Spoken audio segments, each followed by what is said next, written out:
Hello friends, स्वागत है एक बार फिर आपके अपने चैनल बीटा वलाइसी में। और सभी व्यूअर्स का एक बार फिर से लेटेस्ट अपडेट के साथ, नई जानकारी के साथ चैनल पर हार्दिक हार्दिक अभिनंदन है। बहुत बहुत स्वागत है दोस्तों। सब्सक्राइब जरूर करते चलें, लेटेस्ट अपडेट लगातार आ रही हैं। ओबीसी आरक्षण का मामला, पंचायत चुनाव, मध्य प्रदेश शिक्षक भर्ती, सभी से संबंधित जानकारी आप लोगों को चैनल के माध्यम से मिलती रहे, इसके लिए बेल आइकॉन पर प्रेस जरूर करें। अधिक से अधिक शेयर कर दें वीडियो को, और पसंद आता है तो लाइक करें।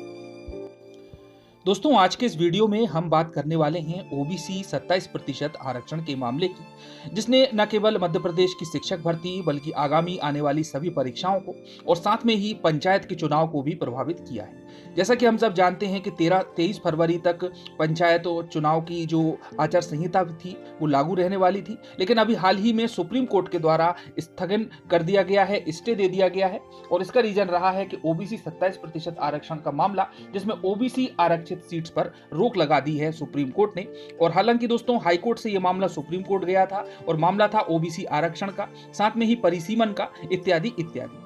और दोस्तों, जैसा कि हम सब जानते हैं कि ओबीसी का 27% आरक्षण का जनरल मामला जो है वो हाई कोर्ट में भी चल रहा है और उसका रिजल्ट पेंडिंग है। अभी तक किसी भी निष्कर्ष पर हाई कोर्ट नहीं पहुंचा है। ओबीसी महासभा के द्वारा लगातार प्रयास किए जा रहे हैं और उनके द्वारा आंदोलन भी किया गया था, वहां पर उन्होंने लाठियां भी खाई, जेल भी गए और इस प्रकार से अपनी आवाज को मध्य प्रदेश के मुख्यमंत्री तक पहुंचाने की पूरी कोशिश की। बहुत सारे मुद्दे उसमें शामिल थे। 27% आरक्षण की ही बात नहीं बल्कि 51% ओबीसी को आरक्षण मिलना चाहिए, इसके संबंध में मुख्यमंत्री को एक पत्र भी लिखा है। तो दोस्तों, हम पत्र के बारे में भी बात करेंगे और निर्वाचन आयोग के द्वारा क्या बैठक की गई और उसमें किस प्रकार से बातचीत की गई, इसके बारे में भी थोड़ी सी जानकारी मैं आप लोगों को दूंगा। लेकिन ये दोनों जानकारियां दूं इसके पहले हम देख लेते हैं कि किस प्रकार से ओबीसी महासभा के द्वारा मध्य प्रदेश के ओबीसी वर्ग को लगातार सपोर्ट किया जा रहा है और अत्यंत सराहनीय प्रयास उनके द्वारा किया जा रहा है और क्या क्या योगदान रहा है उनका, और किस प्रकार से गवर्नमेंट के द्वारा बर्बरतापूर्ण कार्य किया गया उनके साथ में। तो आप छोटी सी एक वीडियो क्लिप देखें जिससे उनके योगदान का पता चलेगा और फिर हम बात करेंगे लेटर। जैसा कि आपको मालूम है कि हम लगातार विगत कई वर्षों से ओबीसी महासभा की विभिन्न मांगों को लेकर आंदोलन, ज्ञापन, आवेदन, निवेदन जिला प्रशासन से लेकर मध्य प्रदेश की राजधानी में भी, भोपाल में भी हम लोगों ने विगत 28 जुलाई को आंदोलन किए थे। उसके बाद में 18 अगस्त को भी भोपाल में आंदोलन हमारे शिक्षक भर्ती के साथियों ने किए।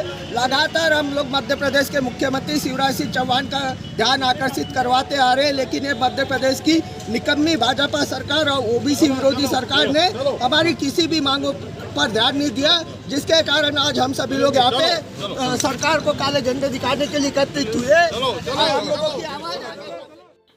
चलिए दोस्तों, अब बात कर लेते हैं हम कि ओबीसी महासभा के द्वारा जो लेटर लिखा गया है तो क्या क्या इंक्लूड किया गया है इसमें। तो ये मुख्यमंत्री जी के नाम संबोधित है, मध्य प्रदेश शासन भोपाल, विषय है त्रिस्तरीय पंचायत चुनाव में पिछड़ा वर्ग को 51% आरक्षण लागू कराने बाबत। चलिए जानते हैं क्या है बॉडी में। तो महोदय, उपरोक्त विषय अंतर्गत निवेदन है कि 17 दिसंबर 2021 को माननीय सुप्रीम कोर्ट द्वारा मध्य प्रदेश पंचायत चुनाव में पिछड़ा वर्ग का आरक्षण खत्म कर दिया गया है। माननीय सुप्रीम कोर्ट ने ट्रिपल प्रक्रिया पालन करने का आरक्षण देने की बात कही है और मध्य प्रदेश सरकार द्वारा ट्रिपल टेस्ट की प्रक्रिया पूर्ण कर पिछड़ा वर्ग को मध्य प्रदेश भाजपा सरकार पंचायत चुनाव में, अब वो क्या बिंदु है वो भी मैं आप लोगों को बता दूं। तो पहला पॉइंट है कि पिछड़ा वर्ग को 51% आरक्षण दे। ठीक है, प्रारंभ से ही इसकी मांग चली आ रही थी।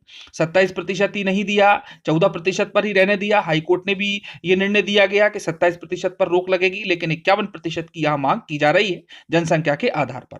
अनुसूचित जाति को 8% आरक्षण के विरुद्ध उनकी जनसंख्या अनुसार 16% आरक्षण किया जाए। अनुसूचित जनजाति को 14% आरक्षण के विरुद्ध उनकी जनसंख्या अनुसार 20% आरक्षण किया जाए।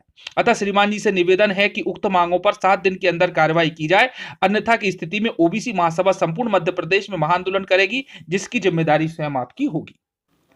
अब दोस्तों, मध्य प्रदेश के पंचायत चुनाव पर स्टे देने के बाद में निर्वाचन आयोग के द्वारा एक बहुत ही महत्वपूर्ण बैठक का आयोजन किया गया और उस बैठक में क्या क्या इंक्लूड है, क्या क्या मुद्दे उसमें शामिल हैं, तो इसके संबंध में थोड़ी सी जानकारी है, तो आप देखें।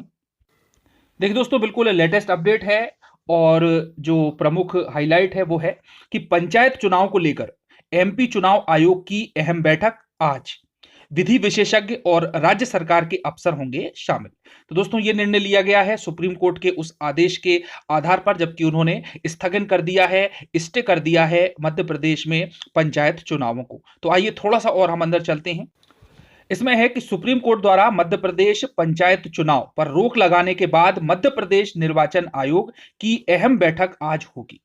सुप्रीम कोर्ट के फैसले के बाद की स्थिति को लेकर राज्य निर्वाचन आयोग ने यह बैठक बुलाई है और बैठक में विधि विशेषज्ञ और राज्य सरकार के अफसर शामिल होंगे।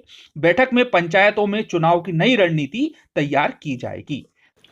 तो दोस्तों इस प्रकार न केवल शिक्षक भर्ती बल्कि अन्य एग्जाम्स और प्रवेश परीक्षाएं भी ओबीसी आरक्षण के मामले से लगातार प्रत्यक्ष व अप्रत्यक्ष रूप से प्रभावित जरूर हुई हैं। पंचायत चुनाव भी प्रत्यक्ष रूप से प्रभावित है और सुप्रीम कोर्ट का निर्णय तो आपने देख ही लिया कि किस प्रकार से उन्होंने रोक लगाई है और अचानक बैठक बुलाना पड़ी है। तो निश्चित रूप से दोस्तों गवर्नमेंट की मुश्किलें बड़ी हैं। एक और जहां मध्य प्रदेश के उम्मीदवार हैं, जो शिक्षक बनने वाले अभ्यर्थी हैं, साथ में ही अन्य परीक्षाओं की तैयारी करने वाले विद्यार्थी हैं और भी ओबीसी वर्ग के अन्य कई कैंडिडेट हैं, लगातार मांग कर रहे हैं कि ओबीसी को 51% आरक्षण दिया जाए, लेकिन गवर्नमेंट के द्वारा अभी तक कोई भी इस दिशा में सकारात्मक कोई प्रयास नहीं किया गया। न ही हाईकोर्ट में उनके द्वारा तर्कपूर्ण दलीलें रखी गई, जिससे कि लगातार केस हारते हुए नजर आ रहे हैं और स्टे बरकरार बना हुआ है। तो अब दोस्तों देखते हैं कि आज की मीटिंग में क्या होता है, किस प्रकार से निर्णय लेगी और पंचायत चुनाव की स्थिति क्या होती है और क्या पंचायत चुनाव डिले होंगे, और यदि डिले होंगे तो आचार संहिता समाप्त हो जाएगी, और आचार संहिता यदि समाप्त हो जाती है तो शिक्षक भर्ती में जो भी रोके गए अभ्यर्थी हैं, जैसा कि जनजाति विभाग के वर्ग 2 के अभ्यर्थियों को अभी तक ज्वाइनिंग नहीं दी है, तो उनको भी जल्द से जल्द ज्वाइनिंग दे दी जाएगी। तो क्या निर्णय लिया जाएगा गवर्नमेंट के द्वारा, क्या निर्णय लिया जाएगा शिक्षा विभाग के द्वारा, या फिर से नया कोई बहाना बनाया जाएगा, तो दोस्तों वक्त आने पर यदि पता चलेगा और स्पष्ट होगा। तो मिलते हैं नए वीडियो में नई जानकारी के साथ। धन्यवाद। जय हिंद, जय भारत।